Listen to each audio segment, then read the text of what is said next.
Representative of the Philippines, and I now invite the representative of the Syrian Arab Republic to take the floor. شكرا سيد الرئيس. أود بداية Thank you, Mr. President. First of all, I would like to welcome His Excellency Minister Sergei Lavrov, the Ministry of Foreign Affairs of the Russian Federation, and his presidency of this very important meeting. Also, I would like to thank the Russian Federation for holding this important meeting that is timely and substantive. First of all, we would like to align ourselves with the statement of Azerbaijan on behalf of the non-aligned movement and the statement of Venezuela on behalf of the group of friends in defense of the Charter.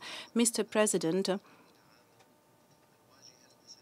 the United Nations has been, since its inception 80 years ago, the face of multilateralism. The United Nations has directly contributed to peaceful settlement of conflicts, decolonization, peacekeeping and peace building, promoting the efforts towards the non-proliferation of weapons of mass destruction and counter-terrorism. The Charter of the United Nations is very clearly categorized and includes specific benchmarks regarding the mandates of the main bodies, namely the General Assembly, the Security Council, and the other organs established by virtue of the Charter. The Charter also has a number of provisions related to the mechanisms and mandates of all those bodies which are ideally mentioned. Thus, we have to abide by the mandates of those bodies, and those bodies should be discharging their mandates without encroachment on the mandates of other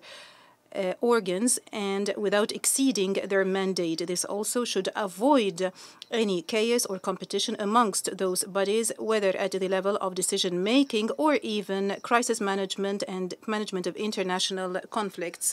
The mechanisms and methods of work of the United Nations have significantly affected the development of friendly relations between member states, and those mechanisms have equally been influenced by the rising challenges imposed by the changing reality of international relations. This calls for continuous and comprehensive review of those methods of work and mechanisms in terms of substance and procedures.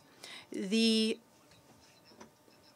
main rules of the work of the United Nations is based on multilateralism, especially when it comes to conflict settlement peacefully, as well as the main principles of equality in sovereignty, economic cooperation and development. In order for us to achieve this objective, all member states should abide by the mainstays of the United Nations, namely reflected in its charter, in addition to the provisions of the international law, as well as the established norms of international relations. Meanwhile, we have to avoid using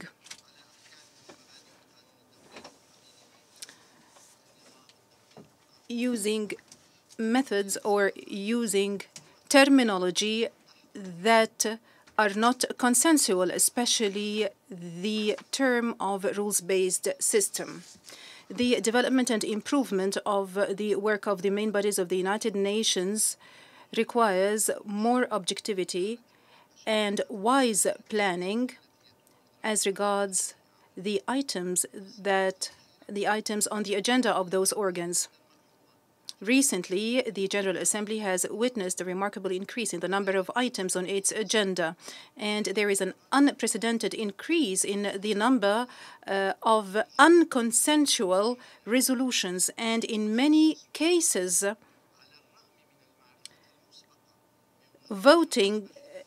vote is required, notwithstanding the differences on the substance and procedures of those resolutions. The Security Council has also witnessed severe polarization, especially on the part of certain permanent members, by way of confusing priorities in their endeavors to divert the Security Council away from its main mandate, which is the maintenance of international peace and security, in order to serve their own destructive agendas. Mr. President, the multilateral system incarnated by the United Nations has faced during the last 2 decades staggering challenges. when addressing a number of political, economic, and social crises. This was manifest in the debacle of preventing the American invasion of Iraq in 2003 and the inability to put an end to the tragedy of the Palestinian people who languish under the yoke of the Israeli occupation for decades, and addressing the increasing terrorist threats and the outbreak of pandemics and diseases, in addition to exacerbation of humanitarian suffering due to poverty, hunger, and thirst. Preserving real multilateralism requires reforming the current structures, chiefly amongst which expanding the Security Council to be truly representative of the new political reality, and also to reform the international financial institutions such as the IMF and the World Bank in order to address the interests of developing countries, especially the countries of the South. This also requires to actively address any attempts to manipulate the provisions of the Charter or to misinterpret those provisions to justify the interference in the internal affairs of certain member states, or to stoke bloody conflicts and stoke chaos and terrorism, thus making those countries to be left behind. Mr. President, my country, Syria, during the last decade has been victim to the loss of true multilateralism and to the exploitation by certain countries of the United Nations as a platform to serve their hostile and interfering policies in the affairs of Syria. Syria was left alone to face the threats of the most intractable and cruel terrorist groups.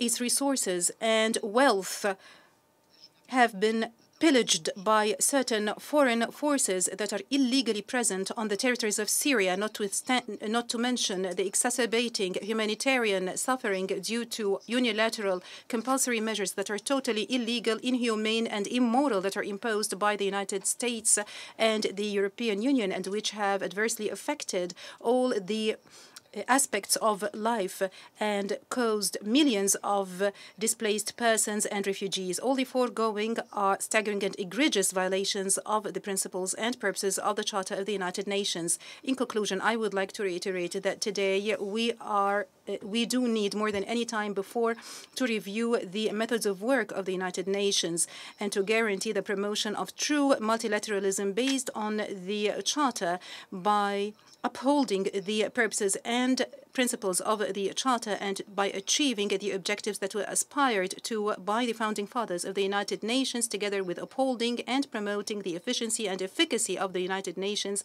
in order to uphold its credibility at the international level. Thank you, Mr. President. I thank the representative of the Syrian Arab Republic. There are still speakers inscribed on my list.